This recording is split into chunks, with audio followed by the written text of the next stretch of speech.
Hello guys, welcome back to my channel. तो मैं आ गया हूँ एक और नई वीडियो लेके। आज के इस वीडियो में हम साइकोलॉजी सेक्शन के 30 एमसीक्यू क्वेश्चन सॉल्व करेंगे और ये सभी के सभी क्वेश्चन जो है ये जेईई टेट एग्जाम में अभी हाल ही में पूछे गए थे। तो आप इन सभी क्वेश्चंस को अच्छे से याद रखेंगे क्योंकि आने वाले एचपी टेट में यहाँ से क्वेश्चन देखने को मिल सकते हैं।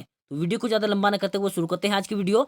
वीडियो अच्छी लगे तो प्लीज चैनल को जरूर से सब्सक्राइब करें, वीडियो को लाइक करें और शेयर करना बिल्कुल न भूलें। तो हमारा फर्स्ट क्वेश्चन है, अधिगम को प्रभावित करने वाला छात्र संबंधी कारक, student factor affecting the learning. Option दी गई थी छात्र का स्वास्थ्य, छात्र की बुद्धि, छात्र की पारिवारिक दशा या उपरोक्त सभी। तो इस क्वेश्चन का राइट आंसर था ऑप्शन डी, उपरोक्त सभी, यानी कि all of the above. Next question था, नैदानिक परख की आवश्यकता क्यों होती है? Why we need remedial teaching. Option दी गई थी छात्रों की रुचि जानने के लिए, छात्रों में अभ्यास कार्य बढ़ाने में, छात्रों को परीक्षा पास करवाने के लिए या फिर छात्रों की कमजोरी दूर करने के लिए। तो इस क्वेश्चन का राइट आंसर था option D, to remove the weakness of the student, यानी कि छात्रों की कमजोरी दूर करने के लिए। नेक्स्ट क्वेश्चन था, पुनर्बलन का सिद्धांत किसके द्वारा दिया गया? Who gave the theory of reinforcement. Option दी गई थी पेवलोव, कोहलर, ओलपोर्ट या फिर सिकनर।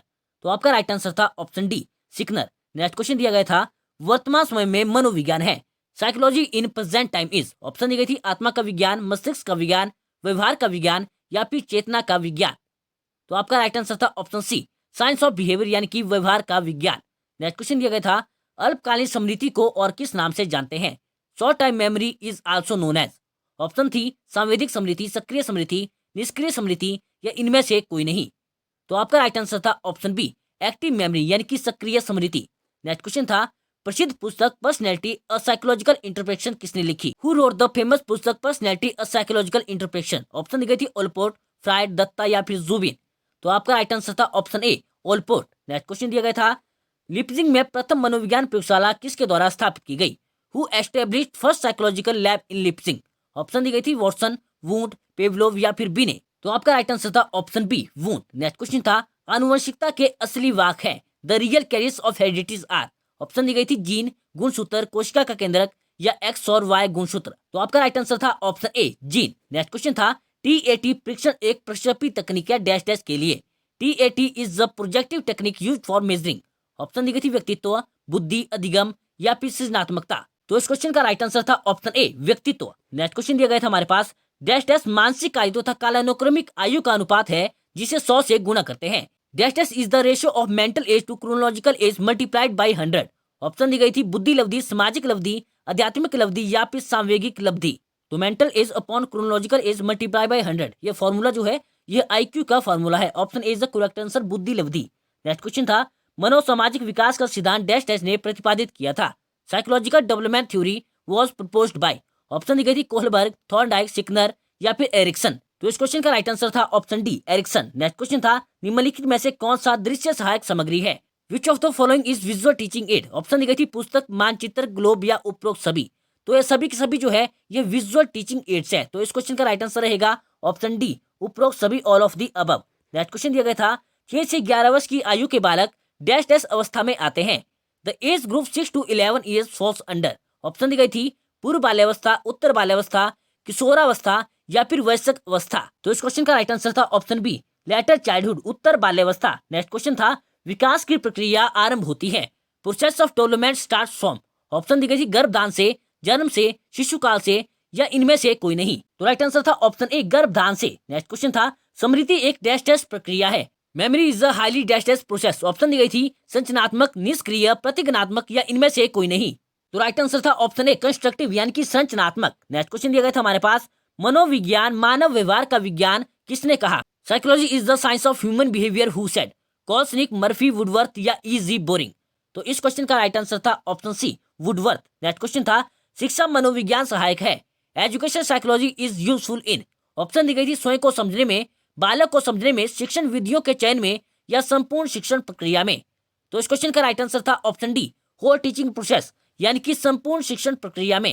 नेक्स्ट क्वेश्चन था, मानसिक स्वास्थ्य शब्द किसने दिया? ऑप्शन दी गई थी CLPS, CWBS, विलियम स्वीटर या जेम्स डिजंग। तो मेंटल हेल्थ शब्द जो है यह विलियम स्वीटर के द्वारा दिया गया है। Option C is the correct answer. Next question दिया गया था, मनोविज्ञान की सबसे पुरानी पद्धति कौन सी है? Which is the oldest method of the psychology. Option दी गई थी आत्मनिरीक्षण, अवलोकन, प्रकरण अध्ययन या इनमें से कोई नहीं। तो इस क्वेश्चन का राइट आंसर था ऑप्शन ए, इंट्रोस्पेक्शन, यानी कि आत्मनिरीक्षण। नेक्स्ट क्वेश्चन दिया गया था, विकास एक प्रक्रिया है, development is the process. Option दी गई थी खंडित, निरंतर, पूर्ण या अपूर्ण। तो इस क्वेश्चन का राइट आंसर था ऑप्शन बी, निरंतर। नेक्स्ट क्वेश्चन था मानसिक आयु की अवधारणा किसने दी? Who gave the concept of mental age? Option दी गई थी बी ने, स्टर्न, टर्मन या सीरिल बर्ड। तो आपका राइट आंसर था option A, Binet. Next question दिया गया था हमारे पास, व्यक्तिक भिन्नताएं पर्यावरण परिणाम स्वरूप होती है। Individual differences are the result of environment. Option दी गई थी प्रकृति, समाजीकरण, आनुवंशिकता या फिर संस्कृति। तो आपका राइट आंसर था ऑप्शन सी, हेरिडिटी यानी कि आनुवंशिकता। नेक्स्ट क्वेश्चन था इनमें से कौन सा संवेदी अंग नहीं है? Which of the following is not a sensory organ? Option दी गई थी दृष्टि, श्रवण, स्पर्श या फिर स्मृति। तो आपका राइट आंसर था ऑप्शन डी, मेमोरी यानी कि स्मृति। नेक्स्ट क्वेश्चन था संज्ञानात्मक विकास के लिए कौन कौन से कारक आवश्यक है? Which of the following factors are necessary for cognitive development? Option दी गई थी जेनेटिक एवं जैविक, अनुभव, अधिगम या फिर ये सभी। तो इस क्वेश्चन का राइट आंसर था ऑप्शन डी, ये सभी, all of the above. Next question दिया गया था मानसिक रूप से स्वस्थ व्यक्ति रहता है। Mentally healthy person lives in. Option दी गई थी dream land, hyper sensitivity, reality या आउट ऑफ द सोसाइटी। तो आपका राइट आंसर था ऑप्शन सी, रियलिटी यानी कि वास्तविकता में। नेक्स्ट क्वेश्चन था खेल के माध्यम से बच्चे का कौन सा विकास होता है? What type of development happen in a child by playing? Option दी गई थी सोशल, फिजिकल, इमोशनल या फिर ऑल ऑफ दी अबव। तो इस क्वेश्चन का राइट आंसर था option D, all of the above, उपरोक्त सभी। नेक्स्ट क्वेश्चन था मनोविश्लेषणात्मक सिद्धांत के जन्मदाता थे। Who was the pro founder of psycho analytic theory? Option दी गई थी जीन पियाजे, अल्बर्ट बंदूरा, फ्रायड या फिर कोहलबर्ग। तो आपका राइट आंसर था option C, Sigmund Freud. Next question दिया गया था सीखने का अंतर्दृष्टि का सिद्धांत किसके द्वारा पदोन्नत किया गया? The insight learning theory is pro founded by. Option दी गई थी गेस्टॉल्ट, पेवलोव, जीन पियाजे या फिर वाइगोत्स्की।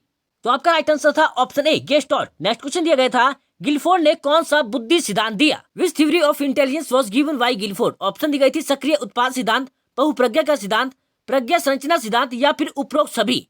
तो इस क्वेश्चन का राइट आंसर था ऑप्शन सी, प्रज्ञा संरचना सिद्धांत यानी कि structure theory of intellect. Next question था परिवार किस प्रकार का समूह है? What type of the group is family? Option दी गई थी प्राइमरी, मेल ग्रुप, सेकेंडरी या फिर फॉर्मल, प्राथमिक, मेल समूह, द्वैतिक या फिर औपचारिक।